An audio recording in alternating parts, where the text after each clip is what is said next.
Donc vous êtes au campus La Salle Saint-Christophe, à Masseube, donc dans le Gers. C'est un établissement associatif, scolaire, qui rassemble des élèves de la 6e jusqu'au BTS. Et notre particularité, c'est notre taux d'interne, puisque sur 600 élèves, nous avons 85% d'internes, et avec la spécificité d'un internat permanent, c'est-à-dire des enfants qui viennent aussi du monde entier, donc qui sont au nombre de 150.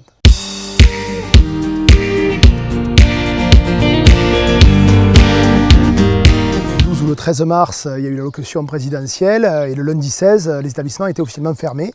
Pour autant, 42 de nos élèves n'ont pas trouvé de solution pour rentrer chez eux, soit à cause de problèmes de logistique, de fermeture de frontières. Et donc nous avons été amenés à faire face. Je crois que l'adaptation et l'adaptabilité sont les deux maîtres mots de la période, pour continuer à accueillir ces élèves durant toute la période du confinement. Donc là, c'est vrai que ce qui a été fort, c'est l'adaptation des équipes, équipes d'éducateurs, administratives, pour faire face à ce nouveau défi et accompagner ces élèves-là dans des conditions si singulières.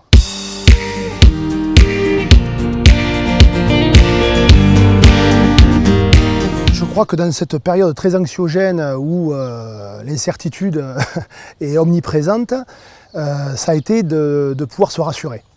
Se rassurer par tout un tas de dispositifs qui permettaient d'accompagner les entreprises.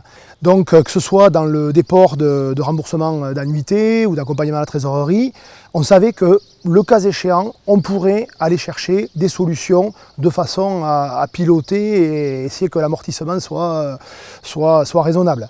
Même si par la suite nous n'avons pas été amenés à solliciter tant de mesures que ça, mais en tout cas vraiment ce côté sécurisant, ce côté rassurant avec la proximité de nos interlocuteurs habituels. Moi, je reste convaincu que c'est maintenant qu'il faut préparer l'avenir. Donc là aussi, avec le Crédit Agricole, nous pouvons aussi se projeter sur des rénovations à venir, des investissements qui étaient prévus et qui, à mon sens, doivent être maintenus coûte que coûte. Voilà, de façon à préparer un avenir, j'espère, plus serein.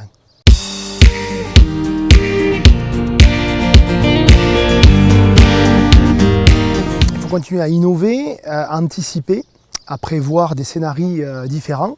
Donc nous, on s'est mis en ordre de marche pour, même s'il y avait des difficultés sanitaires à la rentrée, être en capacité d'accueillir nos internes et nos internes permanents. Il y a quand même une union dans un effort, où qu'il soit, qui a été vraiment génératrice, je trouve, d'un sentiment d'appartenance accentué. Ça, c'est le premier point. Le deuxième point qui est très intéressant aussi, c'est nos internes présents se sont recentrés sur des choses très essentielles. L'agriculture, le petit élevage, la production d'aliments, etc.